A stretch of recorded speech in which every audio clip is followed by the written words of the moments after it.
My name is Sarah Bitely, writer and creator of PimpKillah, the comic book series, and I'm here today to talk to you about a graphic novel called Clumsy, written and illustrated by Jeffrey Brown. Clumsy is like the documentation of those beginning moments of a new relationship and falling in love. But the awkwardness and honesty about it all was really what I was drawn to the most. The artwork is really simple, black and white with uneven lines, but it definitely gives the story an entirely different feel. Clumsy's consisted of a bunch of non-linear mini-stories all put together, so it's a pretty good read when you don't have a lot of time. We follow Jeff and Teresa's blossoming long-distance relationship. We see the different phases they go through that I think that we all can relate to at some point in our lives. From their first kiss to the first I love you to the first sense of doubt. The way Brown tells the story dramatizes these small things, which is a lot like what our own minds tend to do.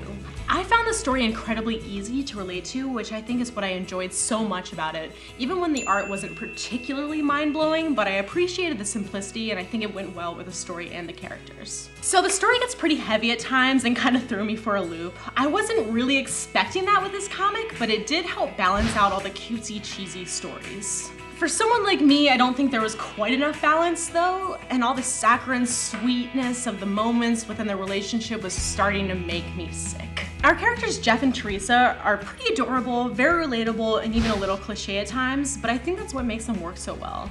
Occasionally they were both obnoxious and I hated them, but in relationships that's bound to happen, so I saw it to be real and interesting to read on the page. I'd recommend this comic to anyone who's a big fan of slice of life comics, somewhat quirky characters, and insecurity within relationships. I'll give this one 5 broken hearts out of 10. Once again, I'm Sarah Bitely, writer and creator of PimpKillah, the comic book series. You can find me at Sloanstone on Twitter.